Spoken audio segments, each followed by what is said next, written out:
Hello everyone, মায়ের হাতে রান্না চ্যানেলে তোমাদের সবাইকে স্বাগতম। আজকে মা রান্না করছে রুই মাছের ঝোল।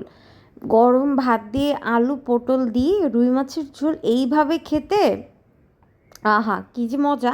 তাহলে চলো দেখে নিই মা এটি কীভাবে রান্না করে। এর জন্য লাগছে রুই মাছ, আলু পটল, আর লাগছে টমেটো, ধনিয়া পাতা, কাঁচামরিচ, পেঁয়াজ কুচি, লবণ আর গুঁড়া মশলা।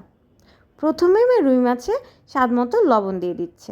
এরপর মা 1 চামচ হলুদের গুঁড়ো, সামান্য মরিচের গুঁড়ো দিয়ে তার মধ্যে একটু তেল দিয়ে মশলাগুলোকে মাছের গায়ে খুব ভালো মতো মা ম্যারিনেট করে নিচ্ছে। মাছগুলো ম্যারিনেট করে কড়াইতে তেল গরম করে একটা একটা করে মা রুই মাছগুলো দিয়ে দেবে। রুই মাছের চামড়ার সাইডগুলো তেলের মধ্যে আগে দিবে, এতে হচ্ছে রুই মাছের শেপটা সুন্দর থাকবে। এরপর মা সুন্দর করে সময় নিয়ে একটা একটা করে উল্টিয়ে পাল্টিয়ে রুই মাছগুলো খুব সুন্দর করে ভেজে নিচ্ছে। রুই মাছগুলো কিন্তু বেশ ভালো করে ভাজতে হবে। এরপরে মা আরও একটু তেল গরম করে তার মধ্যে আলুগুলোকে ভেজে নেবে। আলুর মধ্যে মা সামান্য হলুদ ও লবণ দিয়ে সব কিছু একসাথে মিশিয়ে খুব সুন্দর করে আলুগুলো মা ভেজে নেবে। এরপর মা পটলগুলোও ভেজে নেবে একই তেলে, হলুদ আর একটু লবণ দিয়ে। এগুলো সব কিছু সুন্দর করে ভেজে মা চলে যাবে রান্নার নেক্সট প্রক্রিয়া। কড়াইতে তেল গরম করে তার মধ্যে এলাচ, দারচিনি, তেজপাতা, শুকনো মরিচ ফোড়ন দিয়ে তার মধ্যে রাঁধুনি জিরা ফোড়ন দিয়ে দিল। এরপরে মা কালো জিরা ফোড়ন দিয়ে দিচ্ছে। এরপরের মধ্যে মা পেঁয়াজ কুচিগুলো দিয়ে দিল। পেঁয়াজ কুচিগুলোকে খুব সুন্দর করে মা গোল্ডেন করে নেবে। এরপর মা এর মধ্যে দিয়ে দেবে টমেটো কুচি। টমেটোগুলোকে একসাথে সুন্দর করে কষিয়ে এর মধ্যে মা দিয়ে দেবে 1 চামচের মতো আদা বাটা।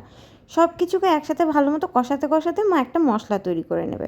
একটা বাটিতে 1 চামচ হলুদের গুঁড়ো, 1 চামচ মরিচের গুঁড়ো, 1 চামচ ধনিয়া গুঁড়ো দিয়ে তার মধ্যে দিবে 1 চামচ কাশ্মীরি লাল লঙ্কার গুঁড়ো। এরপরে সামান্য জল দিয়ে মশলাটাকে খুব সুন্দর করে মা গুলিয়ে নেবে। এই মশলাটা দেখো কি সুন্দর রং এসছে। এটাকে মা এরপর টমেটোগুলোর মধ্যে দিয়ে দেবে। সব কিছু একসাথে মা খুব ভালো মতো কষিয়ে নেবে। খেয়াল রাখতে হবে যাতে মশলাটা পুড়ে না যায়। মা এর মধ্যে পরিমাণ মতো লবণ দিয়ে দিল। সব কিছুকে খুব সুন্দর করে কষিয়ে মা এর মধ্যে আলুগুলোকে দিয়ে দিচ্ছে। আলুগুলোকে এই পুরো মশলার সাথে খুব ভালো মতো কষাতে হবে যতক্ষণ না এর মধ্যে থেকে তেল ছেড়ে দিচ্ছে। এরপরে মা এর মধ্যে পটলগুলো দিয়ে দিল। একইভাবে মা পটলগুলো খুব সুন্দর করে কষিয়ে নিল। এগুলো কষানো হয়ে গেলে উষ্ণ গরম জল দিয়ে দিচ্ছে। দেখো কি সুন্দর রং এসছে। একটু ফুটে আসলে মা এর মধ্যে কাঁচামরিচ দিয়ে তার মধ্যে মাছগুলোকে দিয়ে দেবে। ঝোলটা যখন একটু সুন্দর করে টেনে চলে আসবে সেই পর্যায়ে মা ব্যবহার করবে জিরা বাটা। 1 চামচের মতো দিলেই হবে। এগুলো সব কিছু আরেকটু ফুটিয়ে এর মধ্যে মা ধনিয়া পাতা ছড়িয়ে দেবে।